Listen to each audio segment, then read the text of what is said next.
The day my parents handed my sister the keys, they didn't even look at me. Rent somewhere, my mother said, like she was suggesting coffee, not rewriting my entire future. I smiled. I nodded. I swallowed, everything burning inside my chest. My name is Savannah Pierce, and I learned something that day I will never forget. Love in my family was always conditional, and I was never the condition worth choosing. We were standing in front of a brand new suburban house, balloons tied to the mailbox, my sister Claire glowing, like she had earned it. But I knew the truth. The down payment, the furniture, even the closing costs, every dollar came from my parents. They called it support. I called it favoritism dressed in polite language.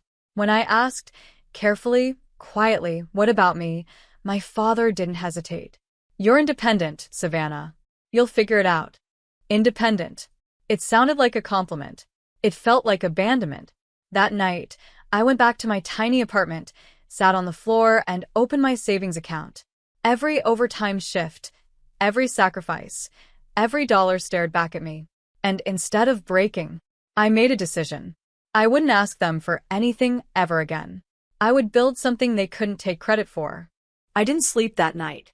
Not because I was upset, because something inside me had shifted, quietly but permanently.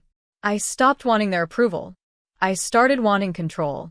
The next morning, I called a real estate agent with a voice so steady it surprised even me. I didn't tell her my story. I didn't need sympathy. I needed numbers, listings, possibilities. Within hours, I was touring places most people overlooked, small, worn, slightly neglected properties that felt more honest than anything my parents had ever given. The first house I bought wasn't beautiful. The floors creaked, the paint peeled, and the kitchen smelled faintly like time had forgotten it. But it was mine. Entirely mine. I remember signing the papers, my hand trembling, not with fear, but with something sharper. Ownership. Independence. Power. While my sister posted smiling photos in her perfect home, I spent nights scrubbing floors, watching tutorials, learning everything from plumbing basics to negotiation tactics. It wasn't glamorous. It was exhausting. But every improvement I made added value, real, measurable value. Months later, I sold that first property for a profit. Not a miracle. Not luck. Proof. And standing there with that check in my hand, I realized something dangerous. I was just getting started.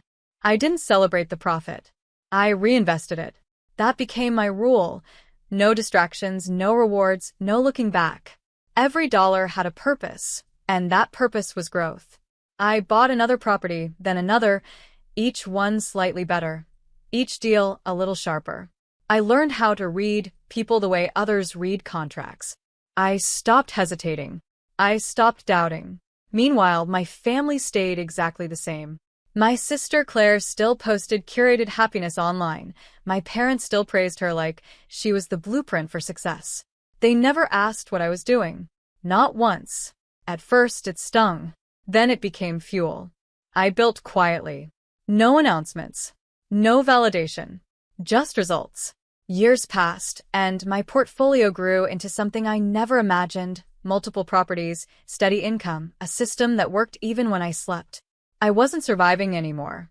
I was operating. Then came the call. My father's name flashed on my screen after months of silence. I almost didn't answer. Savannah, he said, his voice unusually careful. We were thinking, maybe it's time you come back home. We need to talk. Need. Not want. Need. And for the first time in my life, I heard something I had never heard from him before. Uncertainty. I didn't go home immediately. I made him wait. Not out of spite. Out of clarity. For years, I had been the one waiting for scraps of attention, for acknowledgement, for a place at their table that never felt like mine.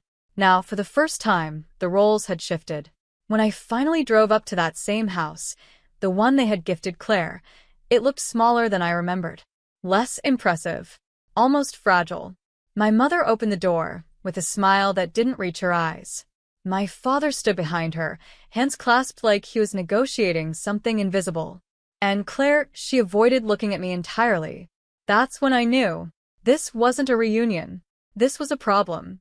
We sat in the living room, the the same place they had once celebrated her success, and my father cleared his throat. "We're in a bit of a situation," he admitted, choosing his words carefully, like stepping around broken glass. Debt. Bad investments. A mortgage they couldn't keep up with. And then he said it. "We thought maybe you could help." Help. The word hung in the air like a test.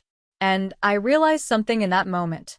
They finally saw my value, but not my worth. I let the silence stretch longer than it was comfortable.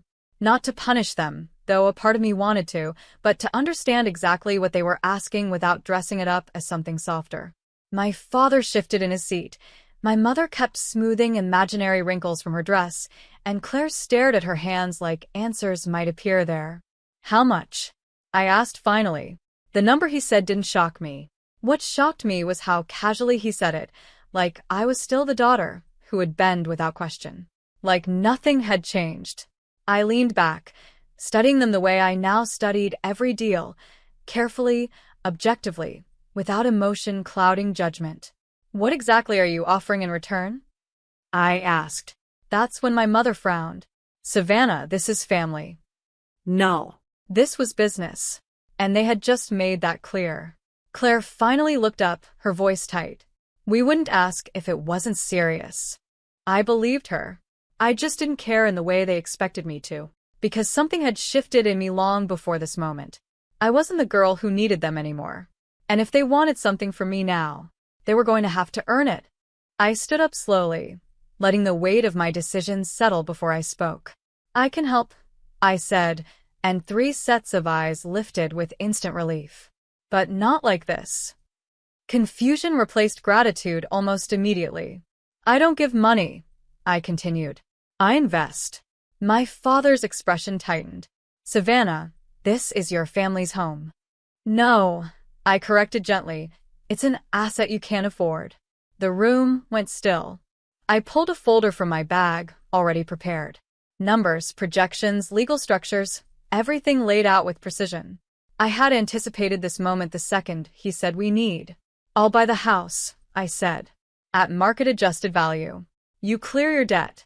You stay here as tenants." My mother's face drained of color. Claire looked like I had just rewritten reality. "Tenants," she whispered. Yes. "With a formal lease. Fair terms. No exceptions." My father stood up, anger flickering beneath his restraint. "You want us to pay you to live in our own home?" I met his gaze without blinking. "You wanted me to rent somewhere," I said quietly. "This is somewhere." The words landed harder than I expected, and for the first time, they understood exactly who I had become.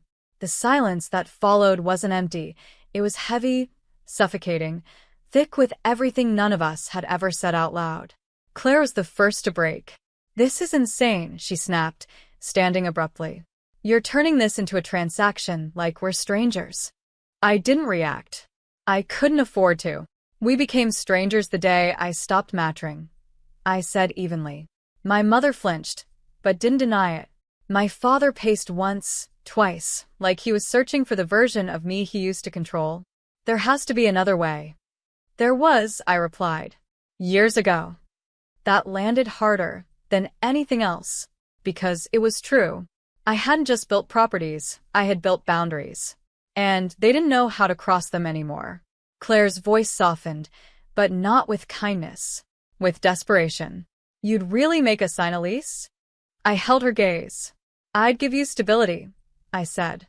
"Something no one ever gave me." That's when my father stopped pacing. He looked at me, not as his daughter, not as someone beneath him, but as something unfamiliar, an equal, or worse. And then slowly he nodded. Not in agreement, in surrender. And everything inside me shifted again. The contracts were signed 2 days later. No celebration, no hugs, just ink drying on paper that finally told the truth about who we were to each other. I paid off their debts exactly as promised. The house transferred into my name without complications. And just like that, the place they once handed to Claire became another line in my portfolio. But I didn't feel powerful. I felt clear. Weeks passed, and something unexpected happened. They followed the lease. Every payment arrived on time. Every term respected. My mother stopped calling me with guilt wrapped in softness. My father stopped offering advice I never asked for. Even Claire changed, quieter, more careful, like she was finally aware of the ground beneath her feet. Not love, respect. Earned, not given. One evening, I drove past the house and didn't stop. I didn't need to. There was nothing left there for me to claim, because I had already taken back everything that mattered. My worth, my voice, my future. They once told me to rent somewhere like I didn't belong. So I built a world where I owned every space I stood in. And when my father asked me, months later, which house is yours now? I smiled. All of them.